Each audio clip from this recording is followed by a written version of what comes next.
এটা হচ্ছে আমাদের বাংলাদেশের বিষয় পরিচয় বই ৩য় শ্রেণীর। তো আজকে আমরা পড়বো পৃষ্ঠা ১। এটার উত্তর তোমরা দেখতে পাচ্ছ প্রকৃতি সামাজিক পরিবেশের বৈচিত্র্য। আমি দুইটা লিখে রাখছি, এটা পরবর্তী। আগে আমরা এটা পড়ি। আমাদের পরিবেশের পরিবেশের উপাদানগুলোর মধ্যে রয়েছে বৈচিত্র্য রয়েছে। কোথাও রয়েছে উঁচু নিচু পাহাড়, কোথাও পর্বত, কোথাও সাগর, কোথাও মহাসাগর, কোথাও নদ নদী, খাল বিল, হাওর বাওর ইত্যাদি প্রকৃতি করেছে বৈচিত্র্যপূর্ণ। কীটপতঙ্গ থেকে শুরু করে হাতির মতো বিশাল প্রাণী এবং বিভিন্ন ধরনের উদ্ভিদ নিয়ে গঠিত বৈচিত্র্যপূর্ণ জীবজগৎ। কোনো অঞ্চল বৃষ্টিপ্রবণ, আবার কোনো অঞ্চল শুষ্ক মরুভূমি, কোনো অঞ্চলের আবহাওয়া উষ্ণ, আবার কোনো অঞ্চল শীতল।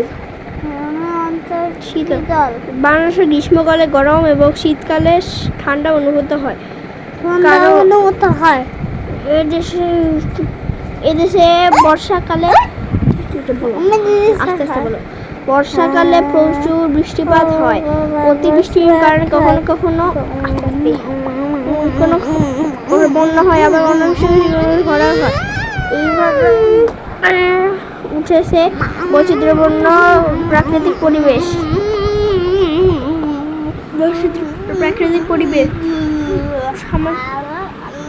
সামাজিক বৈচিত্র্যের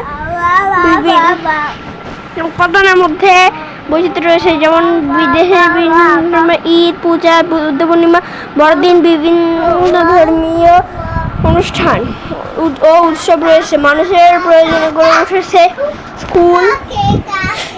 স্কুল, কলেজ, মাদ্রাসা ইত্যাদি। স্কুল কলেজ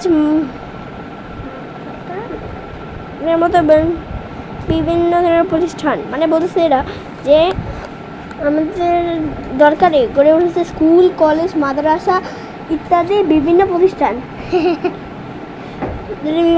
আমাদের সমাজে রয়েছে কৃষক, মৎস্যজীবী,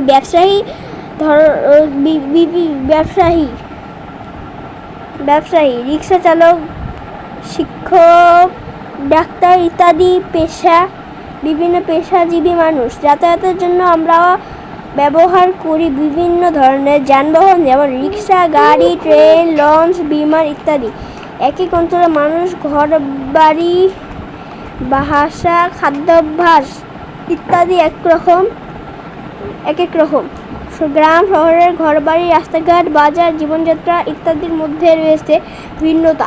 এদেশের বেশিরভাগ অফিস, আদালত, কলকারখানা শহরে অবস্থিত, আবার কৃষি খামারগুলো গ্রামে অবস্থিত। এইভাবে দেশের বিভিন্ন অঞ্চলের প্রকৃতি ও সামাজিক পরিবেশের ভিন্নতা রয়েছে।